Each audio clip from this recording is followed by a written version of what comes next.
All right, I found my charger cord, so I'm able to finish this right now.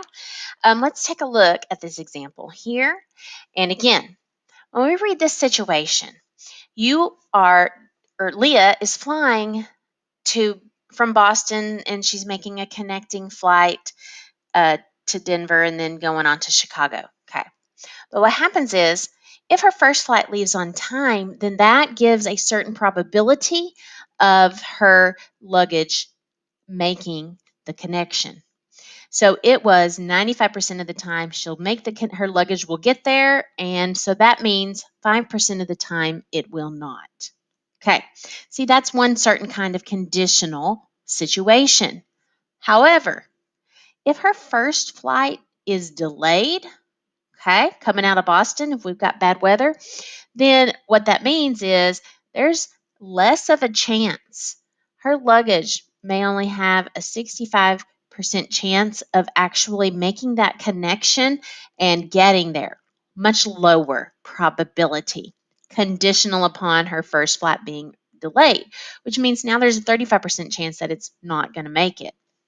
Okay, so then we can go ahead and multiply those together to come over here and get that product.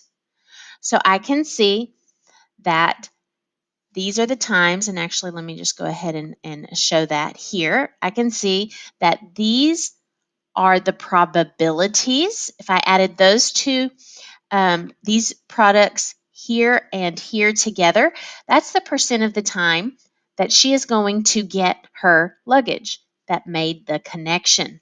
Okay. But the other section, this ones that I have in green here, because the question actually asks about that. So these other ones, the 0.0075 and the 0.2975, those are the ones where her luggage does not get there. It got delayed because her first, or based on conditional upon what happened with her first flight. Okay, so now let's read that question.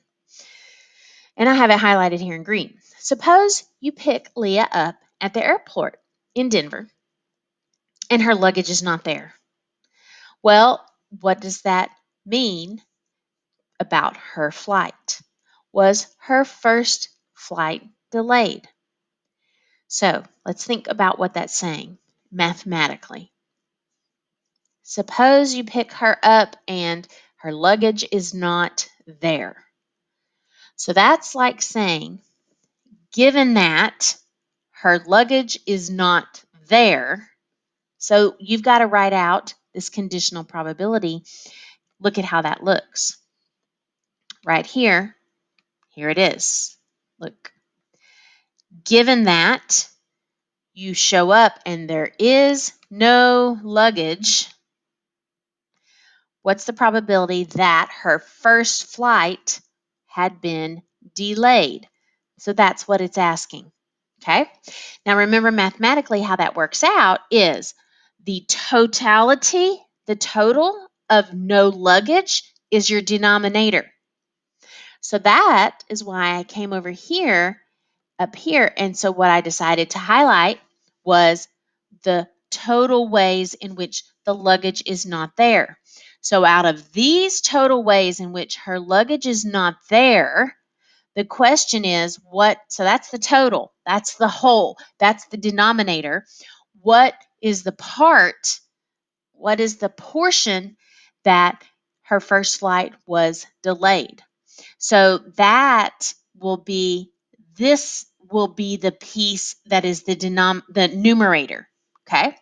So the total of the two yellows is the denominator, and the piece of that, so the numerator will always be a piece of it, and that is the delayed piece. So it looks like this. So here we go. Let's see that fraction. There is our two parts added on the bottom. And see, look, see this 0.2975? That's what's on top is going to be a piece of the total. Okay. And so then that's, so if her luggage didn't get there, there's 97.5% chance that she's delayed. Okay. So you can count on that. Okay. Next, we have a new situation.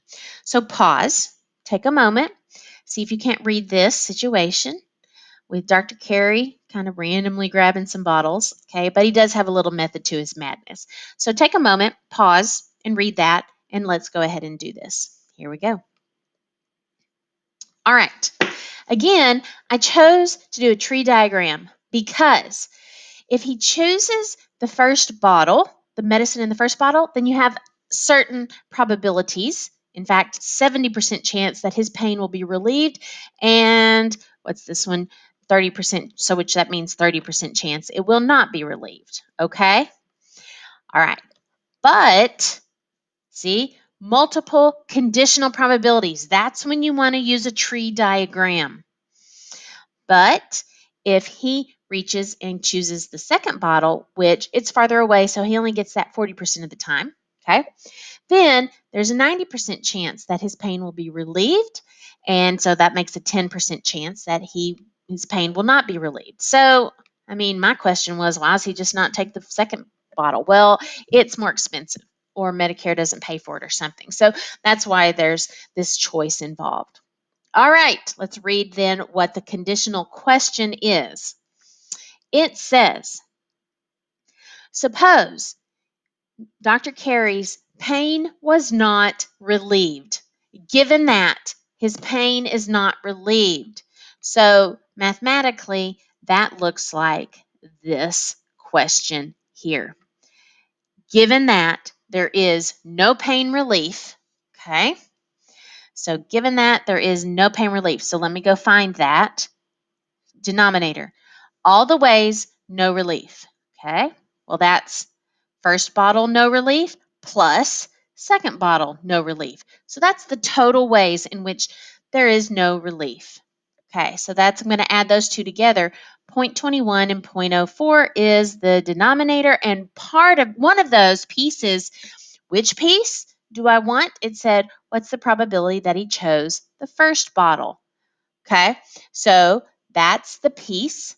The first bottle piece is what is on top there. All right, so that is then 84% chance. So if his pain wasn't relieved, there's an 84% chance it's because he took that first bottle. All right, okay, I think that may be then the end. Yes, and so now you're going to go on and do the assignment that goes with this. Remembering that, you're going to choose to use that tree diagram if you hear multiple conditional probabilities, okay?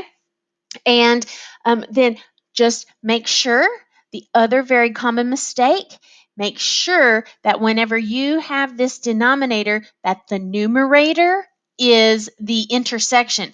The numerator is the delayed no luggage section. So this top is the both of them, the intersection, not just all the delayed. It's not all the delayed, it's the intersection. Okay, because I think that part plays into one of your reflections as well. All right, good luck to you on conditional probability, the general multiplication rule, and your tree diagrams.